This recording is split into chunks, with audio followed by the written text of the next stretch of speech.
it's Krista with Quantum Souls Journey 888. Please make sure those 888s are there, as I have been having some issues with people trying to steal my identity and my content.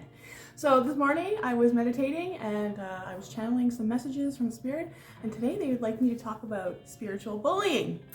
So we have, of course, physical bullying, whether it's in the workplace or at school, even just around town, or someone's in the cupboard, just 1 second. So obviously there's some people out there that don't want me to get this message out, and that is exactly why I was guided to do it today. So yeah, of course there's physical bullying. So in the workplace or at school, even just in your leisure time, we encounter them. And then we've got nowadays cyberbullying.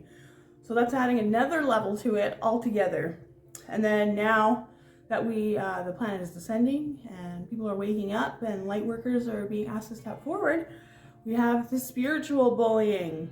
So I'm going to get into a little bit of a story about my twin flame journey. So I am divine feminine in my case, and I met my masculine a little over a year ago now, and we felt this connection with each other, but he always kind of just denied it, that we had this connection. And you know, that's a normal runner thing to do, but I mean, I had a lot of healing to do as well, so I felt insecure in myself. And so this rejection actually triggered me into my huge glow up, which I lost 60 pounds last year. I walked 450 kilometers last summer by myself. I did not need anybody to help me do this. It was definitely a journey that Spirit wanted me to do on my own.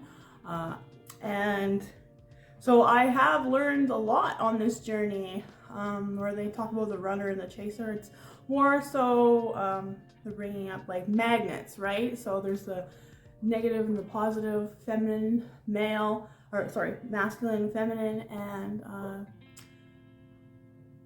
when one's grasping and when they're in the wounded stage of their journey still, it's going to repel the other one. So it's kind of like one gets close. So I would actually end up, like, we ran into each other at the same stop sign at least 5 times. It's just constant, was meeting at stop signs. I'd come around the corner, he'd be right there. I was led to believe that I was actually, you know, like, okay, like, am I crazy here or whatever? Until finally I realized, and I had some awareness from Spirit at, I'm not going to talk too much about his journey because that's his privacy, but he was with a karmic, and pretty much they were putting illusions over him and his friend and another female, putting illusions over him so that he wouldn't go on his spiritual path. So stopping somebody from going on their spiritual path because he was well off and they wanted his money. So they didn't want him to move forward. They didn't want him to come forward towards me. So I have been somehow under the spiritual attacks that I didn't know about, and in some competition I didn't know about, because I just been minding my own business. And yeah, I live in a small town, and I'm just going to speak about it because spiritual bullying is a real thing. And people, shout out Lindsay, who keeps stalking my page, they need to get a hobby. So I'm just getting this out there to be aware that everybody who has yoga studios and who does tarot readings and who does Reiki, they have all had trauma and wounding as well. So if they're seeing something in you that's triggering them that they don't have,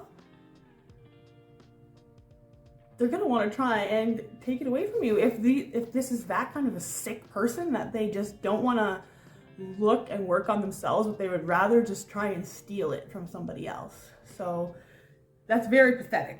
And so yeah, that last summer, that's what I did. I did my glow up. I went into hermit mode. Spirit was with me the whole time. And you know, I actually had my first year in sobriety as well. So people may think that I have it all made or whatever, but I've done the work. It's 8 years in this journey now, and that is why I'm here, to bring awareness to other people. And I know that the people that are meant to see my videos will see them.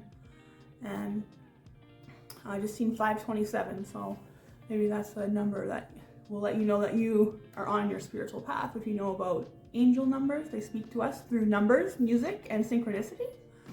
So there could be some songs that you feel like you have messages for, or if you're like, you know, say, usually the spiritual awakening number is number 1111, and Luna's trying to get into the cupboard. So yeah, again, something not wanting me to get this message out today. But yeah, if you have a yoga instructor named Lindsay, just be careful what you tell her, because that is a wounded feminine.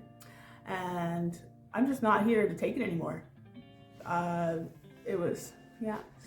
I'm not here to take it anymore. So that being said, we need to make sure that we are protecting, clearing, meditating, being out in nature, getting grounded, doing gardening, cleansing your space. So sweetgrass, Palo Santo, frankincense, myrrh, even rosemary, sage, reclaiming your power, soul retrieval, and shamanic journeys. So the purpose of this video mainly is just to give some awareness. And if you're having troubles with this, if you're having spiritual bullies, maybe you're a strong empath and you just need a little bit of extra help and guidance, so that is exactly what this video is for. I'm gonna post a whole bunch of stuff down below, and you can just, you know, pick what you're drawn to, see what you like, and that's all I've got for you today. And I will be back with a pick a card reading next time. Thank you.